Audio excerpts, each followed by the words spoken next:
வணக்கம் மக்களே, உஷார். அடுத்த 4 நாட்களுக்கு மழை அடித்து வெளுக்கப் போகிறது.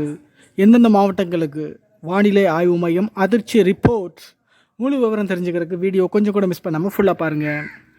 31ஆம் தேதியான இன்று தமிழ்நாடு, புதுவை மற்றும் காரைக்கால் பகுதிகளில் ஒரு சில இடங்களில் இடி மின்னலுடன் கூடிய லேசானது முதல் மிதமான மழை பெய்யக்கூடும். நீலகிரி, கோவை, திருப்பூர், திண்டுக்கல், ஈரோடு, கிருஷ்ணகிரி, தருமபுரி, சேலம், நாமக்கல் மற்றும் கரூர் மாவட்டங்களில் ஓரிரு இடங்களில் கனமழை பெய்ய வாய்ப்புள்ளது. 1ஆம் தேதியான நாளை தமிழ்நாடு, புதுவை மற்றும் காரைக்கால் பகுதிகளில் ஒரு சில இடங்களில் இடி மின்னலுடன் கூடிய லேசானது முதல் மிதமான மழை பெய்யக்கூடும். 2ஆம் தேதி தமிழ்நாடு, புதுவை மற்றும் காரைக்கால் பகுதிகளில் ஒரு சில இடங்களில் லேசானது முதல் மிதமான மழை பெய்யக்கூடும். 3ஆம் தேதி மற்றும் 4ஆம் தேதி தமிழ்நாடு, புதுவை மற்றும் காரைக்கால் பகுதிகளில் ஓரிரு இடங்களில் லேசானது முதல் மிதமான மழை பெய்யக்கூடும். சென்னையை பொறுத்தவரை அடுத்த 48 மணி நேரத்திற்கு வானம் ஓரளவு மேகமூட்டத்துடன் காணப்படும். நகரின் ஒரு சில இடங்களில் லேசான முதல் மிதமான மழை பெய்யக்கூடும். அதிகபட்ச வெப்பநிலை 40, குறைந்தபட்ச வெப்பநிலை 29 டிகிரி செல்சியஸ் அளவில் இருக்கக்கூடும்.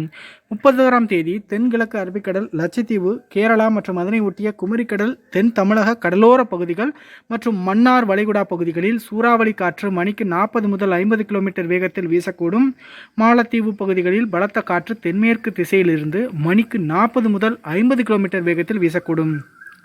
1ஆம் தேதி தென்கிழக்கு அரபிக்கடல், லட்சத்தீவு, கேரளா மற்றும் அதனை ஒட்டிய குமரிக்கடல், தென் தமிழக கடலோர பகுதிகள் மற்றும் மன்னார் வளைகுடா பகுதிகளில் சூறாவளி காற்று மணிக்கு 40 முதல் 50 கிலோமீட்டர் வேகத்தில் வீசக்கூடும். 2ஆம் தேதி முதல் 4ஆம் தேதி வரை தென்மேற்கு வங்கக்கடல், மன்னார் வளைகுடா மற்றும் தென் தமிழக கடலோர பகுதிகளில் பலத்த காற்று தென்மேற்கு திசையிலிருந்து மணிக்கு 40 முதல் 50 கிலோமீட்டர் வேகத்தில் வீசக்கூடும்.